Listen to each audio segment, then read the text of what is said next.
What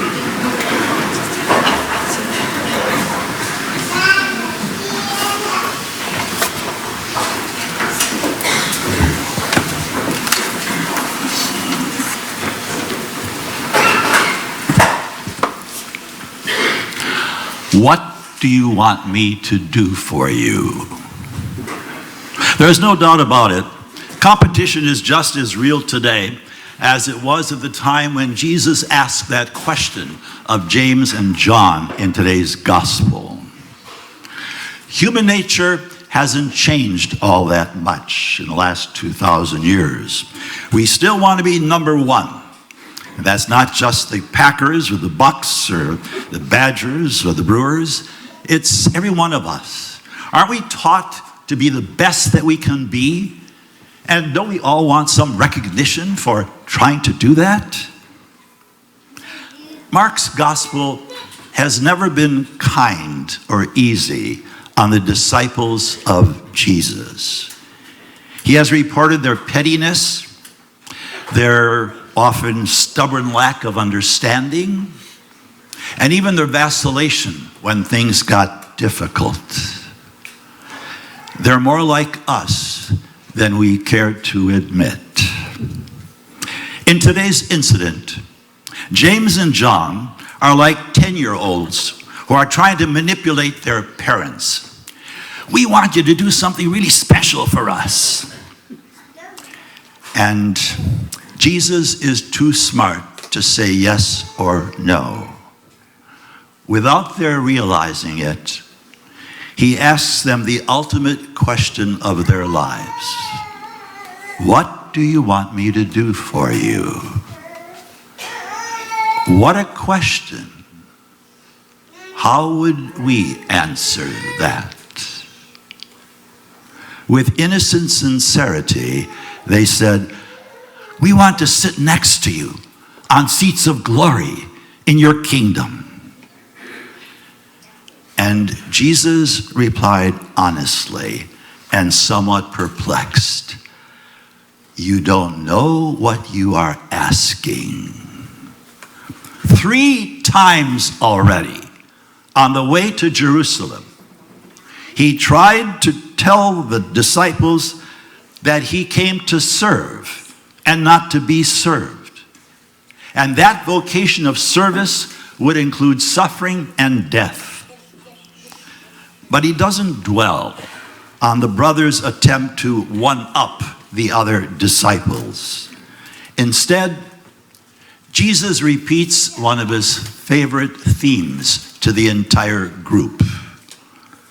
Those who wish to be great are the ones who serve others in need. To be like God is to serve others. Some years after Jesus' resurrection, the gospel writers began to study and reflect on how Jesus fit into their Jewish tradition. And they remembered what the prophet Isaiah had said some 600 years before to the Israelites while in exile in Babylon. Through his suffering, my servant shall justify many and bear their guilt of their sins. In other words, the promised Messiah, through his death and resurrection, would demonstrate that evil would never have the last word. And that's why the author of today's Hebrews reading calls Jesus our high priest, robed not in finery or status, but in our human flesh and our human weakness. He offered himself as the acceptable sacrifice on the altar of the cross for our salvation.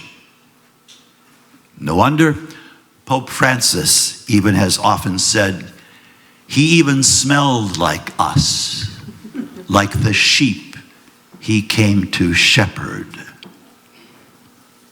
Christ lived what he taught, that his glory would not be achieved through some kind of dominating power, but through the baptismal commitment that he had made to carry out the mission that the Father gave him, and to drink that cup which he offered symbolically at the Last Supper, but ultimately the cup that he accepted in the Garden of Gethsemane. And that's how he fulfilled the promise commitment he made. That's the kind of love given for us that makes us all equal in God's eyes. That's the kind of love that makes us all special in God's heart. That's the kind of love that Jesus invites us to imitate in serving the needs of others. St. Vincent de Paul said, "Our Christian vocation is to work with a new kind of love in service of the poor, looking for the most destitute and abandoned among them." St. Teresa of Calcutta said, "At the end of our lives, we will be judged not on how many diplomas we have received, not on how much money we have made, or how many great things we've accomplished, but rather we will be judged by, I was hungry and you gave me something to eat. I was naked and you clothed me. I was homeless and you took me in." Like James and John, of course, we want to be next to Christ as the saints go marching in. But right now, what do you want him to do for you?